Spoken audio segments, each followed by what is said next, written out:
it's not that much. That's good, old style. Yeah. I can do this. Yes. Okay. So, I have done.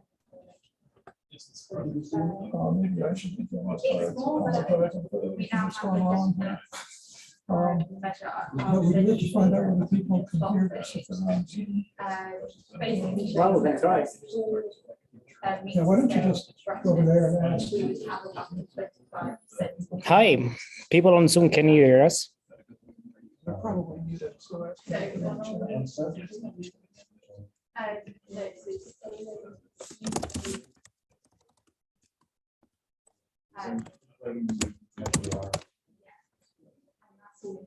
Hello, can you hear us?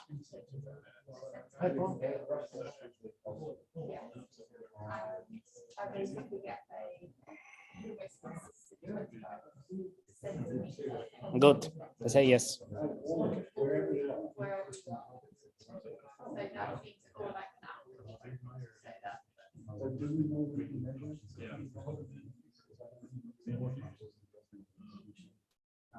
Yes, I have also. No, there is a lot of variation around that. Yes, so I have also done some other maths.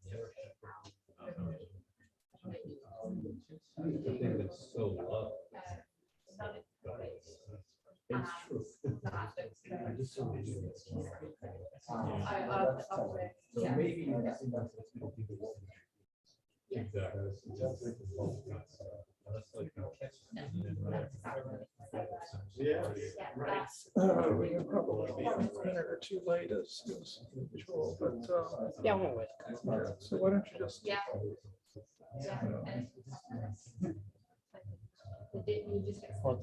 The question is whether you or I should apologize for the lack of cookies.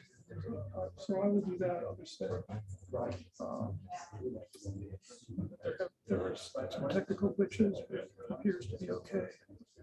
And I think John speaks loudly enough that we don't need microphones. So. Okay. I will try to screen to shout as well. Right? Yeah, there's also a psychological. Yeah.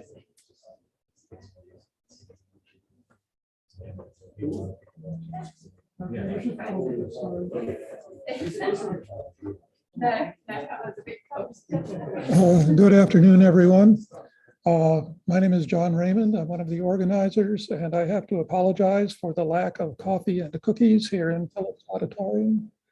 And we seem to have some sort of technical glitches going on as well. But I believe that we can go ahead and have the usual talk over Zoom and here in person. We do not have the usual microphones, so people will have to speak up to ask questions. People over Zoom will be able to ask questions at the end. Thanks.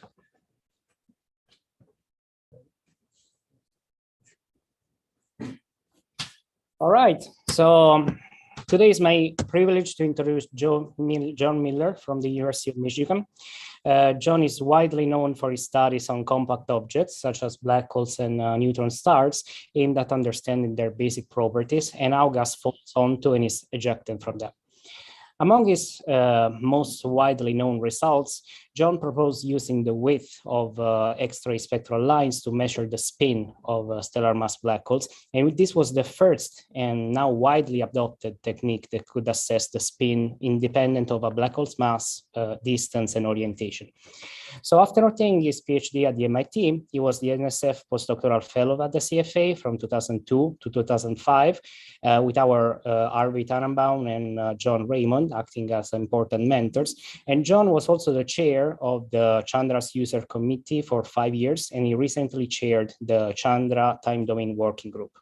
So to recognize his seminal work on high-resolution X-ray observation, John was awarded the AAS Head Mid-Career Prize in 2017.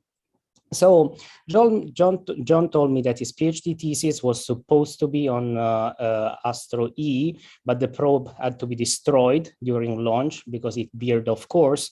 So his postdoc was supposed to be to focus on Astro E2 or Suzaku, but the calorimeter coolant vented to space and the high resolution spectrometer was never used.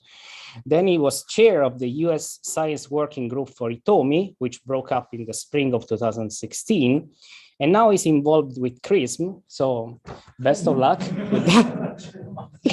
And to sum up, he's been waiting for 20 years to really do high resolution X-ray spectroscopy of black holes. And despite all these misadventures, he did and still does incredible science, which he will tell us about today in his talk, The Future of X-ray Views of Accretion onto Black Holes. Thank you very much for that kind introduction. And thank you all for a nice visit. It's been a real pleasure to see friends and colleagues. And I learned so much during my postdoctoral years here, and my view of the field broadened quickly thanks to the enormous array of things that are ongoing here. And I got great supervision, and I think it really set me up. So this is a special place, and I think it always will be. So it's great to be back. Let me thank many people who fielded questions or crises of confidence as I sort of put this talk together and thought about what it was that I really wanted to relay to you. Today, what I think I would really like to show you are maybe a few things that we can do with Prism, Athena, and Arcus that aren't just a simple follow-on to things that we've done, but maybe some stretch goals, maybe things that if we're thoughtful over a period of 10 or 20 years, we achieve things that resonate through the field of AGN, not just in X-rays, for instance. So this will be my focus. Let's see. Okay, so it's a biased set of things. It's things that I like or find interesting that I'm going to quickly run through. But to start with, I'll just remind you of the pending X-ray missions and some of their strengths. And then I'll work through some examples of how we can use these in maybe some interesting ways. And then I'll end up, and hopefully there's a lot of time for questions. So to start with, I thought I would like to tell you about some things that we can do with narrow iron emission lines that are interesting and novel. At this point, I fear that these are kind of an afterthought or almost thrown away in some respects. I think in the future that they're going to be maybe more interesting than that. Especially as I've had the privilege of working with some of these proposed missions and thought about what do we really want to do with outflows. It's become clear that there is a great deal that we don't know. And I would like to try to map that out for you a little bit, explain why it's important, and explain what I think we need to do to really answer whether or not winds from AGN are supplying the feedback necessary to shape post-galaxy bulges and structures. And then I'd like to spend a little bit of time talking about TDEs as an environment where we can think about super Eddington accretion and maybe test some of the most basic ideas about tidal disruptions and that kind of accretion. And then, if I stick to my schedule, I will have time to tell you about the biggest stretch goal, which might be revealing supermassive black hole pairs in X-rays using spectroscopy. So these are probably familiar to just about everybody, but as we look ahead, Prism is still on schedule to launch in 2023. It will have a resolution that's about 10 times sharper than Chandra, and in the collecting area in the iron K band, it's about 10 times greater. In between Prism and Athena with the X-ray integral field unit will be Arcus with the planned launch of something like 2028, and it will offer absolutely unprecedented X-ray resolution in the soft X-ray band. This is going to provide so many opportunities to understand the demographics of black hole outflows and what kind of feedback is delivered. And then finally, Athena on track for 2034, a lot of collecting area in the iron K band, a resolution that's going to be twice higher than Prism. I think the things that we test out using Prism as a pathfinder get fully realized with Athena. Another way to look at these things. X-ray astronomers love these. I apologize to everybody else, but we like to compare the effective area of new missions to existing missions. And you can see that Prism and Arcus will offer several advantages over the grading spectrometers that we have now. and Athena will offer yet more improvements. That's just area. Another way to understand these things is through a figure of merit, like the square root of resolution and effective area. And I think this is where Arcus in particular shines particularly brightly.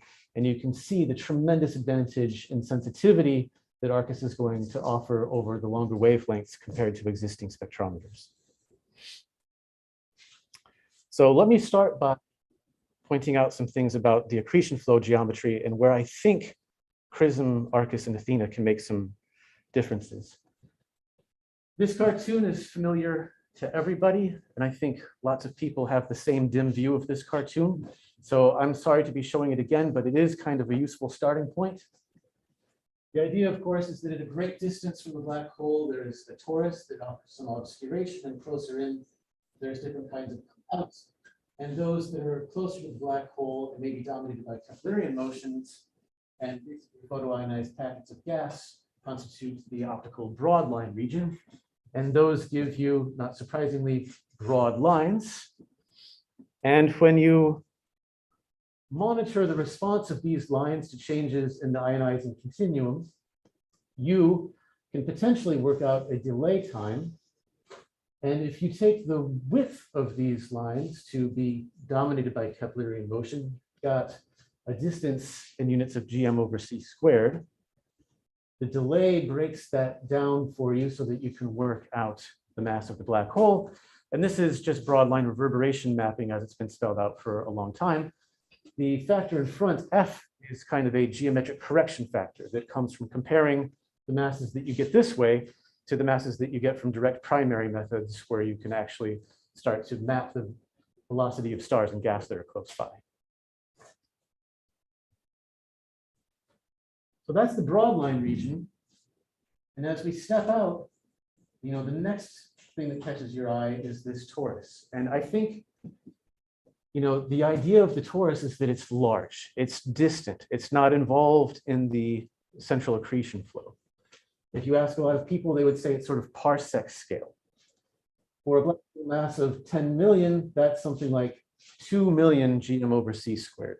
So you might be tempted to say this is far away, let's not worry about it. Maybe parsec scale is kind of a fair way to think about the midpoint of the torus. I think many of us are more concerned with, where does the torus start? And recent results using dust reverberation, just the same technique applied for the optical broadline region, tell us that it's only about 5 times as distant as the optical broadline region. In NGC 4151, kind of a test bed for all of these things that's nearby, that translates into 0.03 parsecs, not 1 parsec. So it's very close. If it's that close to start with, I think it starts to get interesting to consider what really might be the relationship between the broadline region and the torus. Are they manifestations of the same thing? Are these really distinctive parts of the accretion flow? In my mind, I couldn't find a good cartoon of this. My star formation colleagues would do a better job, of course. There is a picture from star formation that I keep in mind where at a certain point in the evolution of that disk, you've got an inner gaseous disk and an outer dust disk at a much greater scale height. And I sort of think that that sort of picture is maybe a better one than the cartoon shown here. In X-rays, we've sort of decided, I think, that these narrow iron lines that Chandra has seen in these sources are part of the torus, and therefore maybe not very interesting. Maybe the strength of the iron line tells you about the solid angle that the torus subtends, but maybe that's about it. I remember when this came out in 2001, there was quite a lot of concern about how narrow this is. After years of seeing relativistic lines from Oscar, Chandra takes a look, you see this narrow line, oh my God. Of course, it depends on your resolution and how you've been and so on, but at least there's a component of the iron emission line that seems to be coming from something very distant. But I think we've known for some time that this isn't really the full story. Xu et al. Took a look at the spectra of AGN obtained with the Chandra gratings. So you've got the best possible resolution. And they measured the iron K alpha full width half max in that set of AGN and compared it to the width of H beta lines in those same AGN. So here's the workhorse for optical broadline reverberation. And here's the strongest line you ever see in X-rays. Now, the relationship shown here, I think, is fine statistically, though it doesn't really catch your eye. But that's okay. The thing to appreciate is this is 1,000, this is 10,000, this is 1,000, this is 10,000. They're falling in the same box. Even if they aren't strictly correlated, this already signals that these narrow iron lines are somehow involved with the broadline region. And I've already tried to make the case to you that the Taurus and the broadline region are probably connected instead of separate anyway. And so probably important for what happens in the inner flow. Thinking about these things in the context of what could you possibly hope to do with an X-ray spectrometer that has good sensitivity and even higher resolution.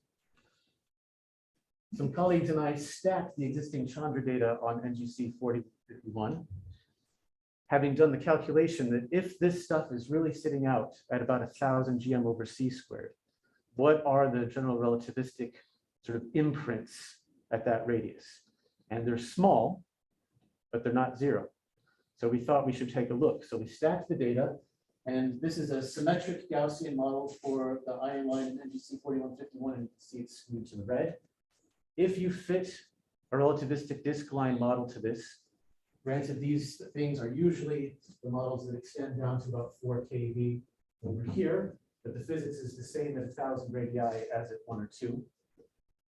You can fit this very well, and it gives you a radius of something like 1,600 radii, or about 3.7 light days. Separately, Abdu-Zogby looked at the response of the iron K line to the continuum that stimulates it, using observations with XMM and Suzaku, and found that they're correlated. And then he used Javelin, the same software that's employed to do optical broadline reverberation mapping, to try to work out the delay. And he worked out a delay of 3.3 plus 1.8 minus 0.7 days. This is half of the H beta lag. However, it translates to a distance that's very similar, right?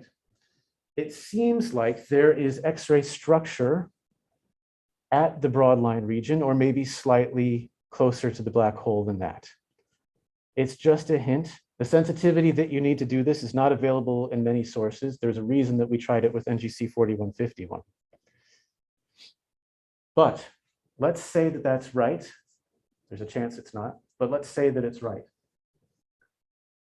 Prism is going to observe NGC 4151 for 45 kiloseconds on 4 occasions during its PV phase. You can see 2 different line profiles simulated here for inner production radii of 500 and 1,000. And you can see that they're very distinct. What's been conserved in these simulations is the total line flux. So with Prism, you'll be able to see exactly where that line originates. And if it's changing, you'll be able to see that too. Of course, with the much higher sensitivity afforded by Athena, this becomes nearly a matter of just looking at the data and reading it off. It becomes very simple to do. I think what this means is that with Prism, you might be able to do the equivalent of optical reverberation mapping for the broadline region, or something slightly inside of that, using maybe 10 to 20 sources. It's going to be, of course, far easier to do this with Athena.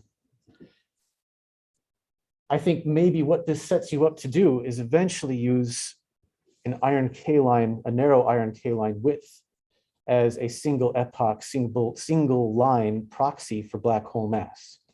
Maybe one day in a Lynx deep field, you simply get a system of estimates for your black hole mass just by taking that field, that deep field, and looking at the spectra. It seems possible, and there's a series of steps to set it up. I think that, the X-ray angle on this offers some advantages. After all, V squared, when you do this optically, comes from fitting a Gaussian and taking the full width half max. But the function that would fit actually produces an R and a theta. And if you track it moment by moment, you understand something about how the geometry is changing. Maybe you understand something about that geometric correction factor. And maybe you can even work out a method of getting more precise black hole masses based on what you're seeing for changes in R and theta.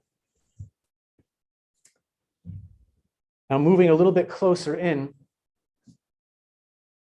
I've been very interested in a growing set of theoretical treatments about warped and torn accretion disks.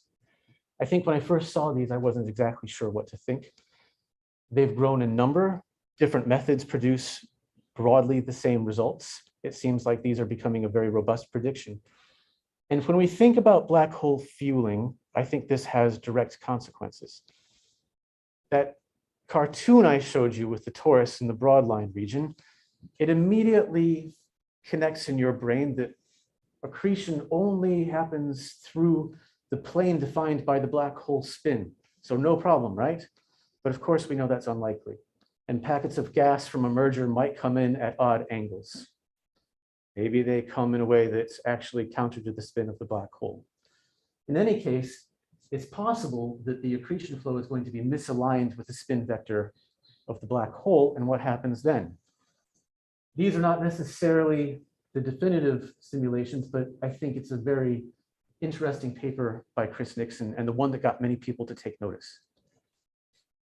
This simulation shows a disk between 50 and 250 Rg let go for 500 dynamical times. The initial misalignment is 10 degrees, and a warp develops, and it's stable. This is a more extreme situation. Even though it's showing something kind of incredible, in broad terms, broken and torn disks are reproduced in other simulations as well. For an initial misalignment of 60 degrees, the disk actually breaks, and you have distinct mass accretion rates, distinct rings that are precessing at their own rate. It may even be the case that accretion across the rings leads to an enhanced rate of accretion onto the black hole. It doesn't just transfer from ring to ring, but could come straight down. So these sorts of predictions, I think, are very interesting to test. In particular, because when we see a jet, maybe you're thinking of OJ287, when we see a jet doing something like this in a massive black hole, we think, aha, that's a black hole pair. But is it necessarily? If the disk is instead doing something like this just because the gas that was accreting happened to be misaligned, maybe that's not exactly the best evidence for binarity, though I think it might also be hard to rule out. But you at least want to think about this. And certainly in stellar mass black holes, we see knots coming out of multiple sources now, consistent with precession. We know that there's only one black hole there, but we also know that the spin vector of the black hole and the plane of the binary can differ. So we see this kind of thing. So I think it's worth looking for misalignments like this in AGN to try to understand what we're actually seeing and understand jet phenomenology. Again, using the two cases that have the brightest iron lines and very high continuum flux as examples of how we can push harder. This is NGC 4151 again, and what I've done here is I've taken high flux spectra and grouped them, and low flux spectra and grouped them, and I've subtracted one from the other. What that reveals is the variable component. These lines that I've drawn mark the proper energy for the iron K alpha line and the energy for 180-degree Compton backscattering. It comes down from 6.4 to 6.25 keV. You can see that in both cases, these are shifted to the right of that. If you fit it with a relativistic disk line, to get two peaks like this without much being filled in, it has to come really from a narrow range of annuli. A broad range of annuli gives you something fairly Gaussian. It makes you think about something like a ring or a warp. This is a little bit more sophisticated. This is work by Abduzab B on NGC 5506. And what he's looking at here is the time average spectrum in red. But he also went and looked at lags in this source. So basically what you're doing is taking light curves in different energy bins and seeing if you can find a systematic lag between these different energy bins. And if you divide it up enough in frequency or energy, you may find that there's a preferential lag in the data. This is what he's done, and what he's found is that the iron line in the lag is 3 times stronger than the iron line in the average data. That's difficult to explain. It's not obviously consistent with shifting to a higher ionization or anything like that. It makes me think about structure in the disk, where when you see it at the right phase, you might get a little bit of extra reflecting area, a little bit stronger mirroring effect. And it's just interesting that the 400-second lag that comes out of here is about 80 Rg. This isn't that much difference, and it just makes me think that maybe that sort of warp that's seen here from 50 or so, maybe this is hitting on something. Well, the good news is if you do the same thing with Prism, you get fantastically better data and really absurdly good constraints on, say, radius and inclination. When you get data this good in 45 kiloseconds, maybe you can start subdividing this and looking for changes. If not with Prism, certainly you can do it with Athena. So again, it's 45 kiloseconds to match what will be the PV observation of MGC 4151. I think there's a potential to see inner disk structure like this. So I'm excited to try to study AGN structure in this way using these missions. The next thing that I want to turn to is AGN outflows. This is a really nice graphic from now, I don't think we say dated, seminal work by Tiziana Di Matteo and colleagues, where they've examined the influence of black holes on galaxy mergers and specifically wind outflows and how they impact the structure. And the idea is that if winds represent something like 0.5 to 5% of bolometric luminosity, they have the power needed to remove gas from the bulge and halt star formation and have an important influence on the evolution of the host galaxy. If they fall short of that, there's consequences for the evolution of the black hole. It's not going to accrete as much, it's not going to spin up as fast, and so on. But in terms of the broad impacts for the host environment, maybe they're muted if winds don't really matter at this level. Just to remind you, when we calculate kinetic luminosity, it's just 1/2 m dot v squared, which really means that the kinetic luminosity goes like v cubed. So fast things matter in this game. Optimally, you would calculate m dot in this way, where this is the covering factor, an atomic correction, mass of the proton, density, radius, velocity, and a volume filling factor. What you would really like to do is measure density and radius for your wind independently. Often, we're stuck using a proxy for this through the ionization parameter formalism of writing like this. You might ask, well, that sounds pretty good still. What's the hang up? Well, bolometric corrections in AGN are extremely hard to do. Depending on who you ask, the CFERT should be corrected by 10 or 50. You carry that uncertainty with you. And then if your wind is very highly ionized, because it's very fast, because it originated very close to the black hole, where things are highly ionized, and you're down to the last charge state of iron, how do you really know what your ionization level is? It becomes very difficult, and you carry these uncertainties with you as you try to calculate m dot and kinetic power. The reason that you want to look in really ionized gas, though, is illustrated here. This is a plot from Crenshaw and Kramer. Column density versus one way of characterizing ionization. The UV parts of the winds in these CFERTs are in open dots, and the X-ray parts are in closed dots. And you can see that there's this trend like so. So the highest column gas is hiding at the highest ionizations. Tombesi et al. Did something similar, only looking at X-ray observations. So here again is column density, and this way a slightly different way of capturing ionization, but it's the same deal. So slow winds here, intermediate winds, and then the fastest winds in blue. And again, even when you only look at X-rays, it's still the case that the column is hiding at the highest ionization. So this is where you might consider looking first. In addition, Tombesi realized that these are not only the highest column and highest ionization things, but they're also the fastest. So potentially they're doing everything you want. So slow winds, intermediate winds, but aren't these interesting? There's something to notice about this plot. Look at the span of ionization in the slower winds.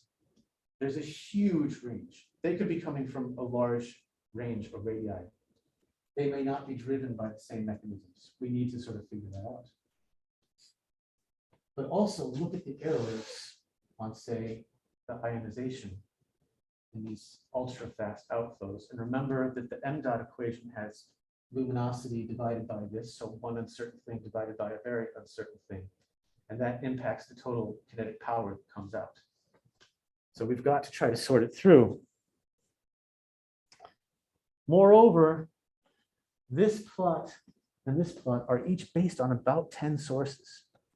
The Crenshaw and Kramer work is put together from the 10 AGN, where you've got good UV spectra and deep enough X-ray spectra that you have some hope of seeing multiple velocity components in the X-rays. Sometimes the X-rays and UV seem like they have similar properties and are the same gas, and in some cases they seem different. We really don't understand the relationship.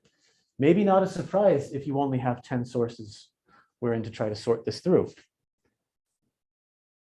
So I think we still have to understand, what fraction of AGN have these ultra-fast outflows and X-rays, and how often do they actually operate? If you can get a sample, you could begin to think about how these things are tied to Eddington fraction, and therefore the evolution of the system in a merger, related to viewing angle, or maybe factors we don't yet take a guess at. And optimally, if we had really good spectra, we could start to think about launching radii densities, filling factors, and really, really getting good constraints on the mass outflow rate and power. This is an AGN observed with XMM Newton, wherein an ultrafast outflow has been detected or claimed. The two charge states of iron that would be most ionized, their lab frames are 6.7 and 6.97, and the pair is shifted over this far, so almost 0.1 C. And I've given you the parameters and errors there, so it's about 2 times 10 to the 23. It's highly ionized, it's moving quickly, it checks the boxes. The problem is, even though these things say to you that probably I should originate close to the black hole, with the available data, all you're able to say is that it's less than 20,000 GM over C squared. That's probably not good enough. Moreover, I think you would look at this and say, maybe. The other problem is, this is one of 5 or 6 spectra. The others didn't show even this. So is it transient? Is it a couple of bins cooperating with your hopes and desires? It's hard to know. It's an important thing to think about. If you observe the same thing using that same model with Prism, it would look like this. It gets completely easy to make this kind of detection, right? No problem at all. And I've chosen Markarian 79 only because these parameters are very close to the median values for UFOs. So this is just a fair example source. Easy to do with Prism. One of the things that I think might be less appreciated, though, is if this gas is absorbing with a high column, it also has to re-emit. That emission has to come out.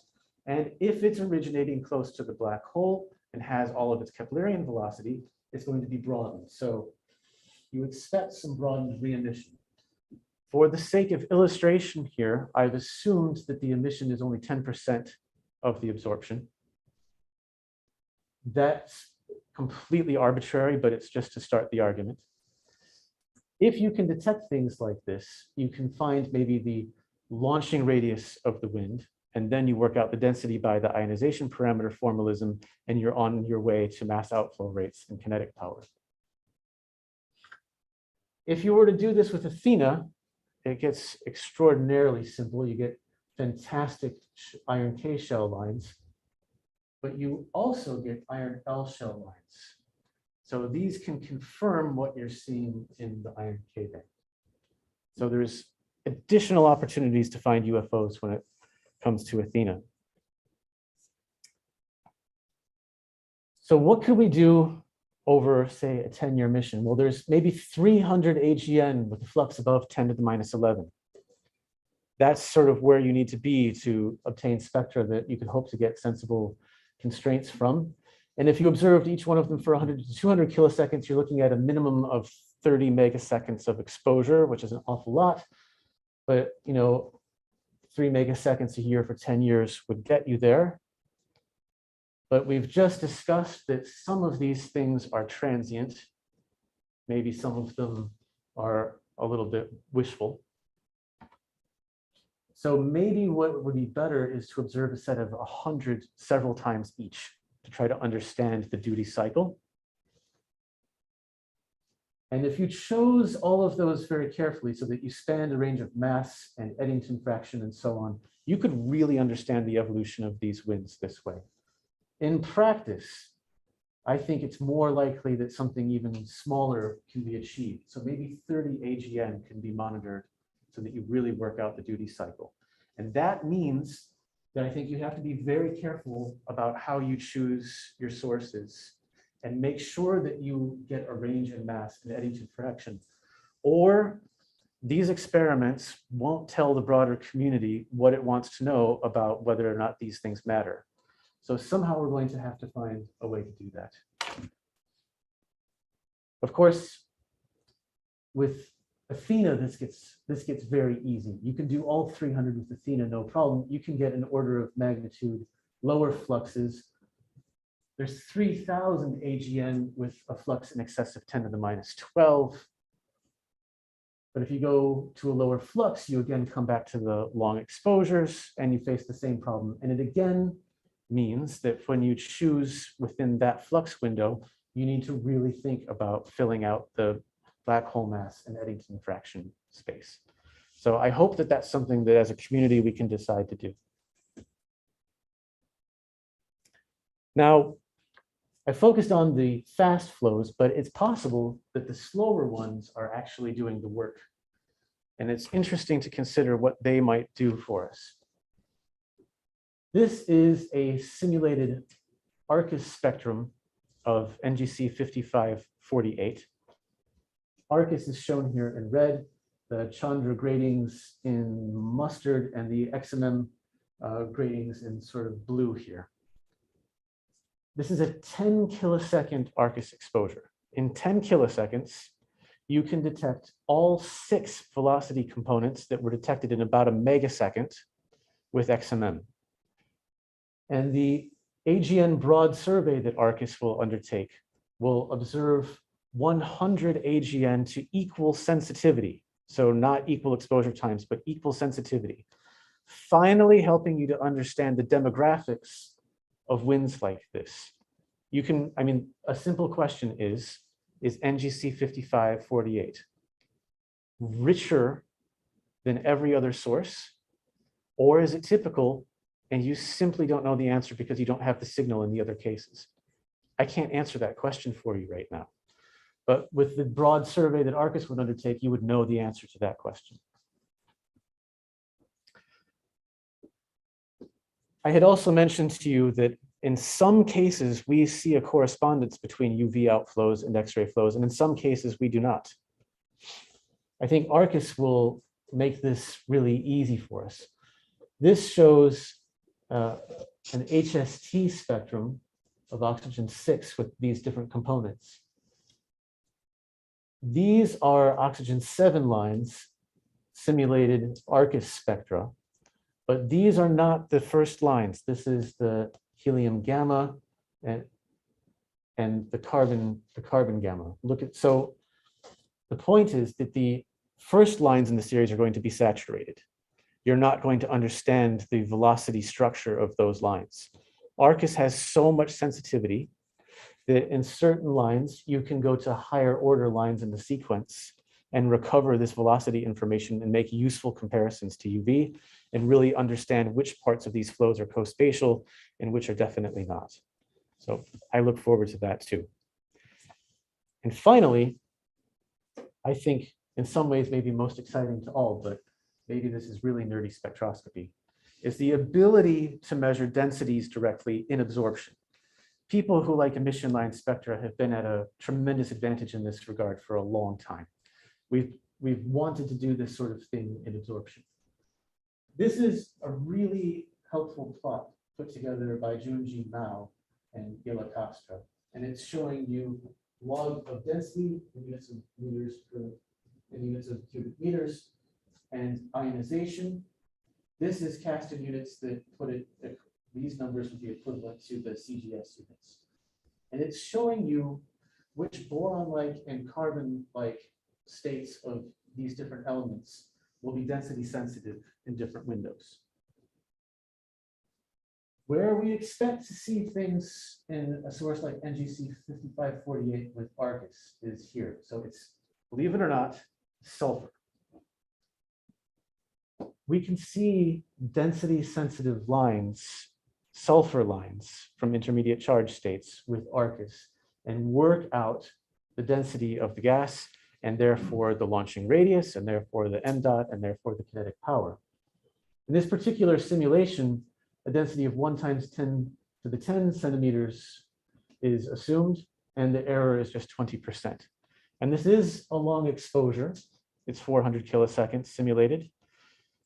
But you know from, say, Chandra observations of lensed quasars, that sometimes observations of a special small set of sources can reverberate very broadly.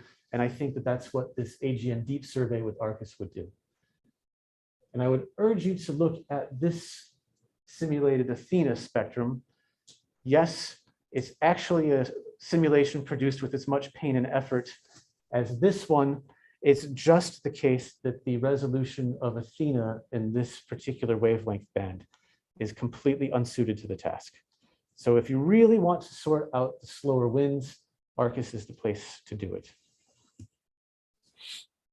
So in its first 2 years, Arcus is going to survey the 100 brightest unobscured AGN and really deliver the demographics of these flows.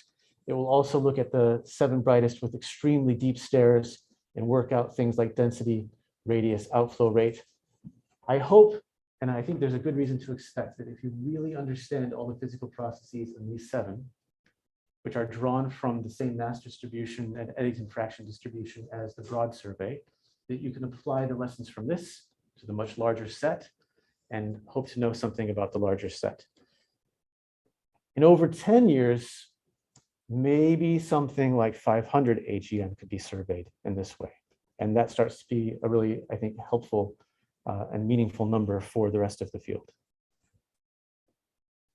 All right. So to move on, not entirely from winds, but to a different kind of phenomenon, I think we're going to do some interesting things with tidal disruption events using these facilities. So you've probably seen this figure from Rees several times, but the idea is that when a star comes in and gets disrupted, about half of the mass ends up being bound and half of the mass is ejected. When it's ejected, it should have speed something like 10⁴ kilometers per second. And another prediction is that the luminosity, if it's tied to mass accretion rate, should come up very quickly. Maybe you have a Eddington limited or super Eddington phase, and then it declines as t to the minus actually 5/3. Finney corrected Rees on this part, but t to the minus 5/3. This is a plot of Assassin 14 Li. Since these are massive black holes, the inner accretion flow is characterized, I think, most easily in terms of UV, or at least this is what I would have said. And you can see T to the minus 5/3 traced here in gray, and the UV M2 filter is the truest M2, the truest UV filter on Swift, and it follows this prediction fairly well. It certainly gives you the idea that we have a handle on tidal disruption events, and maybe therefore super Eddington accretion. But I would urge you to look at this plot from that same tidal disruption event. The UV is characterized by a 3.5 times 10 to the 4 Kelvin black body, and the X-ray is characterized by a 5.8 times 10 to the 5 Kelvin black body. They are definitely not a continuation one of the other. This is not the same emitting region. Something is going on here, and it tells us that we may not really understand what we're looking at. This plot, I think, makes that point even more vivid. This is a plot from Suvi Ghazari's really good annual reviews article on tidal disruption events. This is showing you inferred black body size scales from simple black body fits versus the range of inferred black hole masses for a set of tidal disruption events. The ones in green have been selected using optical techniques. The ones in solid black are X-ray detected tidal disruptions, and the light gray are the soft X-ray components of the optical detected set. This is the Schwarzschild radius here, the circularization radius, and the interaction radius that's predicted if the optical in UV is not coming from a small region in an inner part of a disk, but instead from the ropes coming around and hitting on the far side. Some of these are sort of close, but some of them are not. All of this is orders of magnitude above the Schwarzschild radius. It's very hard to look at this and think that we've got it nailed. I don't know that we have a clear handle on what we're looking at in tidal disruptions. The X-rays are closer, and my own experience is that corrections for X-ray sizes always push things in this direction because scattering tends to harden things. So if we made corrections, things would come this way. So my bias is that maybe X-rays are the easiest way forward to understanding the innermost flow. But I think we have to ask very basic questions. You know, is there really a super Eddington phase characterized by very fast winds? And when exactly does an accretion disk form? And if there's a disk forming, what do you take as evidence of the disk? Clearly, black body continua are giving you some difficulty in this effort.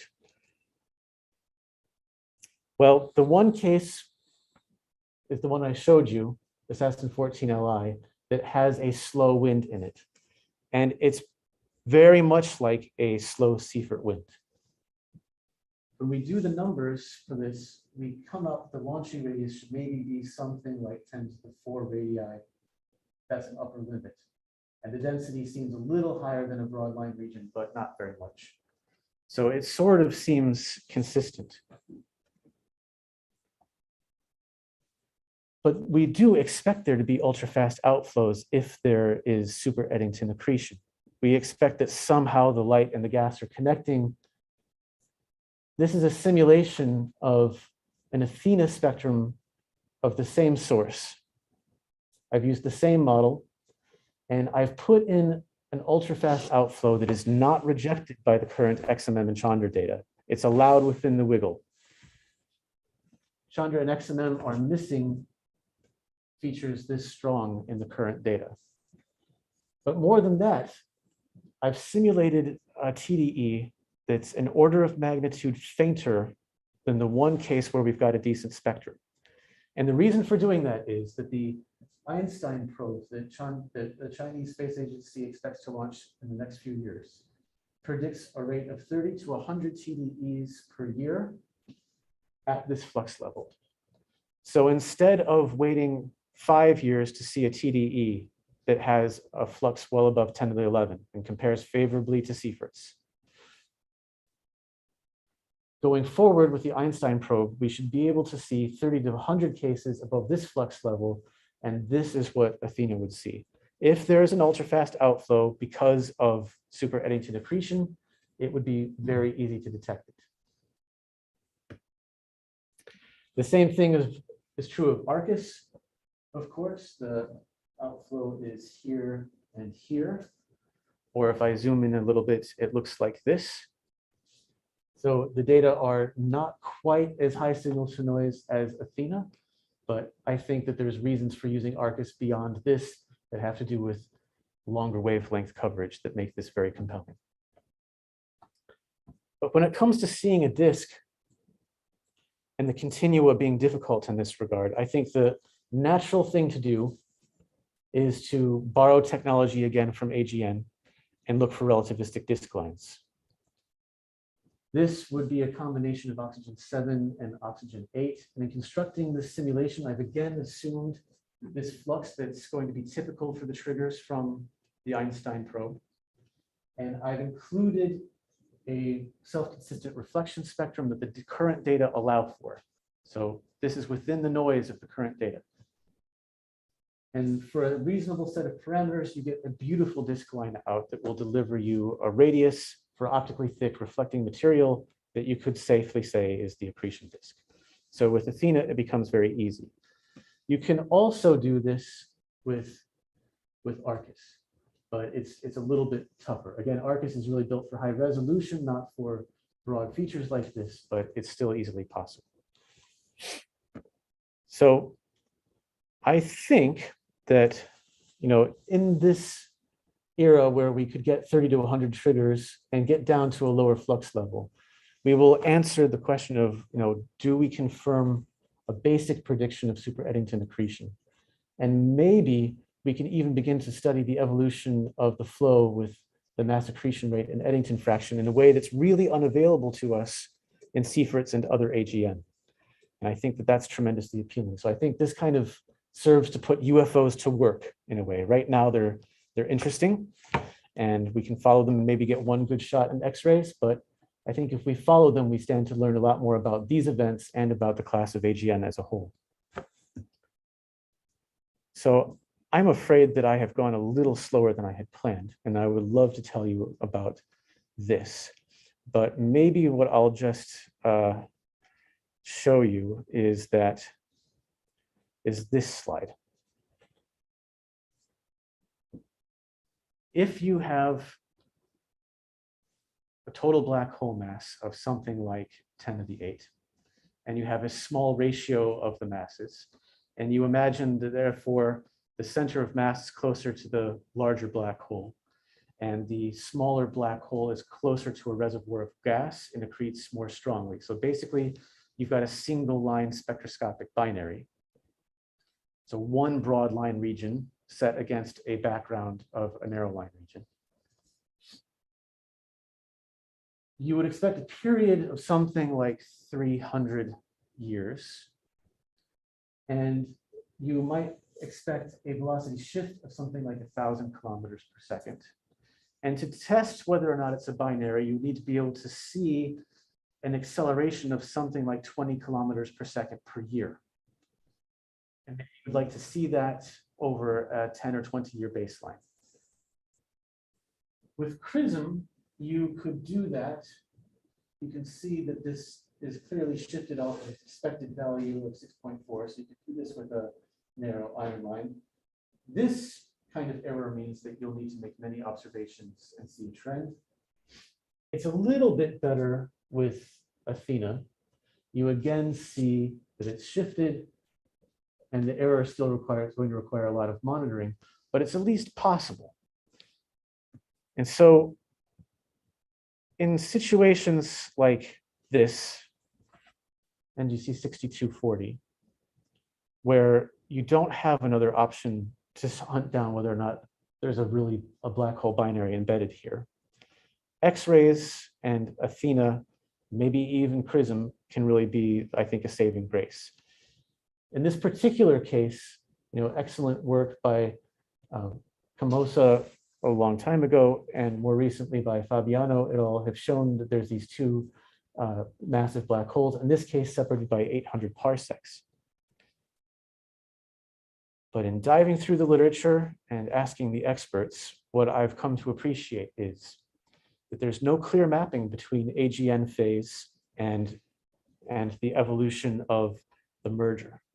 We do not know that there aren't parsec scale binaries in some ULERGs. And so I think that there is a chance that in bright ULERGs, say with a flux above 10 to the minus 13, that you can do things like this in X-rays that's inaccessible in any other band. And I think it's a high risk, high reward sort of thing, but it's worth thinking about a few targets and giving it a try. So to summarize, I'm really excited about the next 2 decades. I hope that despite my involvement, Prism will be very successful and make it into orbit and work splendidly. I think we're really going to come to understand the geometry of the accretion disk from the inner radii out to the Broadline region and the Taurus. I think that we will learn what kind of feedback AGN winds are really delivering into their host environments. And I think we have opportunities to really understand super Eddington accretion and maybe even hunt for black hole pairs. But in thinking about these stretch goals, what's become very clear to me is that these missions, as spectacular as they are not Sloan surveys. They are not going to detect these things in nearly infinite numbers, nor are they, the sort of X-ray equivalent of 39-meter telescopes. When you increase your spectral resolution by a factor of 10, and you only increase your collecting area by a factor of 10, the number of bins that have 0 or 1 photons remains the same. So you have to make deep integrations, especially with Prism.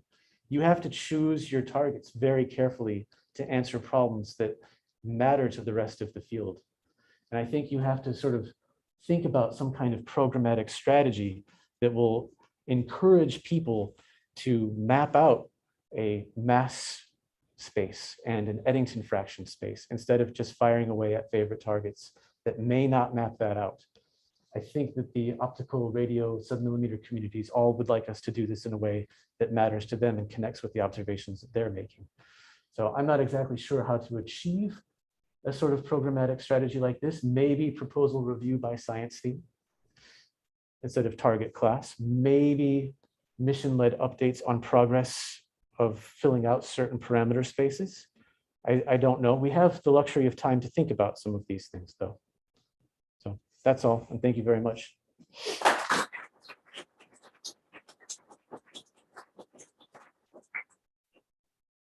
Thank you, John, for a great talk. Questions? Oh, yes. Of course. Wonderful stuff about the Broadline region. You applied a relativistic response to the X-rays, but I don't think anyone's done it to the H-beta even. May not be. You have a whole pile of data waiting to be analyzed. I think you're right, and I probably should do it, and that's a very good idea. There you go. Also, you're finding something. The Broadline region isn't a single radius. That's right. As you well know, of course. So you're looking down nearer to where the helium-2 is coming from. Yeah. So that looking at more perhaps a more intimate region to the around there tells you something different. Yeah. And comparing with the actual observations of helium-2, for instance, would be nice. Plot the profiles together. Those are excellent points. Yeah, and I think what Martin is saying, that the Broadline region is not a monolith, but could be an X-ray, EUV, UV, optical Broadline region with a range of parameters is absolutely correct. I think we already know, maybe you'd agree or maybe you disagree, that it seems to have two components, sort of a slower one that's more equatorial and a faster one that seems to have a higher scale height to it. I think Susan Cowan made that clear. Yeah. Yes. One example that we know is a super Eddington accretion rate is V404C. And Right. it's incredibly violently variable. So if we try to understand something like a TDE and we have to degrade for a long time, are we going to be really smearing a lot of stuff together and losing a lot? The short answer to your question is probably yes. That will be more true the further down in flux that you go, right? Because you'll be struggling to get photons per second that will help you to resolve these things. I'm hopeful that with Athena and sources that tend toward the brighter part of the range between, say, 10 to the minus 12 and 10 to the minus 11, maybe you'll begin to detect variability that will help you to sort through some of the things that you're talking about. So, for instance, I think I gave this a 100 kilosecond integration. And it's at 2 by 10 to the minus 12, and this has as much signal as you please. So if we were to subdivide this, we might be able to see, aspects of variability that we could tie to changes in the outflow or changes in the character of the disk in some fashion. So I think there is hope for trying to address the things that you're talking about. Yeah, Randall. In your parsec binary case, parsec scale binary case, you were talking about detecting very, very small shifts. But at the same time, as you said in another section, you can imagine that as they're orbiting each other, they might be seeing or being fed by different parts of it. So you could imagine, for example, small ionization state changes. Would those be, could you detect both the ionization, a small ionization state change, which would then lead to, say, a shift in that 6.4 line? Or is that going to end up confusing your looking at it? I understand the question. I think I'm not sure yet is the answer. So you probably know this at least as well as I do, but I was thinking that perhaps the way to sort out the difference between a velocity shift and an ionization state change would be to rely on the K beta line. In this particular example, the K beta line would be too weak. And in any case, the energy separation between the K alpha and K beta line does not change very much through, I think, iron 17. It's pretty flat. Yeah. Do I have that right, John? I believe it. Okay. If you have the expert, you may as well ask, right? So I think they stay pretty flat, so that's not going to help. In this case, I made it somewhat optimistic by pushing them to the red, right? That would certainly help. The case where they get degenerate is if they're shifted to the blue. So if you saw some that were moving and to the red, I think that you're in a better situation than if it's moving and on the blue side.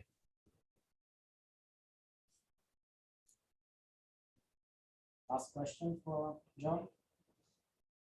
Yeah. Well, I'm glad you're deeply involved in X-ray time domain stuff too, because I mean, it feels like there's so many complicating factors. Even if you're looking at absorption lines, maybe looking at a lot of different radii, there may be saturation effects. As soon as you think you have it figured out, then you realize that there's more. there's more you don't know. But if you're doing time domain, if you're repeatedly observing something, at least you have certain factors that stay the same, like the mass of the black hole, probably the inclination, and the geometry of the overall region. So I guess that's part of the difficult balance you can have between number of objects and number of epochs. Yeah, absolutely. Per object, but I'm campaigning for epochs. Yeah, I think what you're saying is exactly right. When you're chasing after UFOs with Prism or with Athena, I think you will be at the mercy of of maybe variations that really work to undermine you in some cases. I think that's possible. the sensitivity that you have with Arcus. I think that if you can see things coming across your field of view or ionization changes, you will be able to detect them fairly straightforwardly with Arcus. It's a step up in sensitivity, and I think the velocity resolution also really helps in these regards. So I'm hopeful that in that case, some of the difficulties that you're talking about can not be avoided, but let's say minimized. Another way to handle that. So we ever ask a question? I don't know. There are Let's see. questions on that?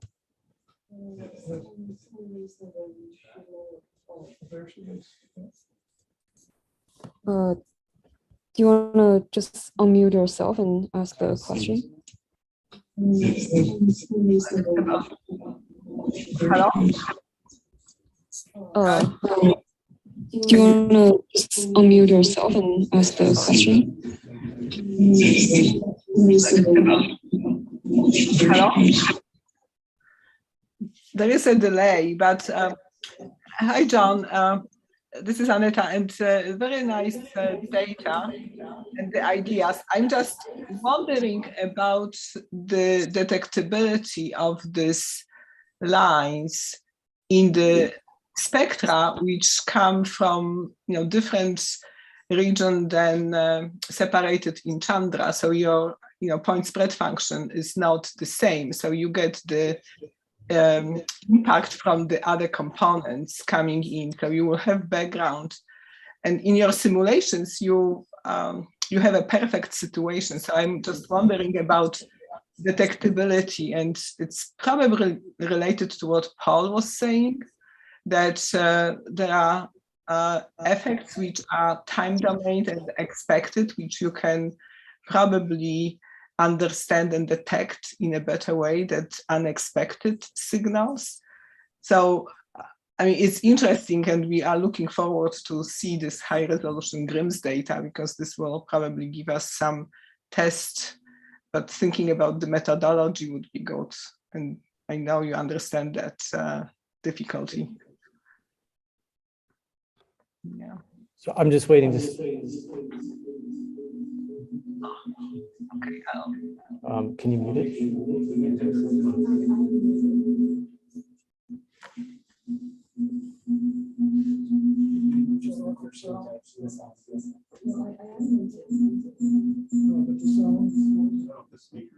There we go. Sorry, so I was trying to wait a minute, but hi, Aneta, and thank you for coming, and thank you for the question. Yeah, I think you're right that when you have a larger PSF, you're going to fold in emission from much larger regions than you do with Chandra, and you need to think about that.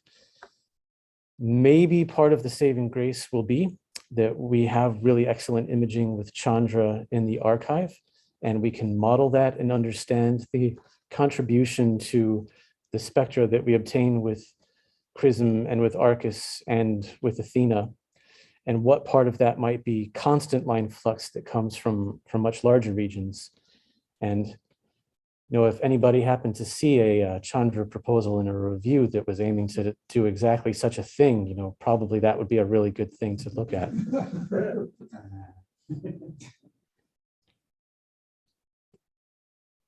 All right, so I think we should thank John again.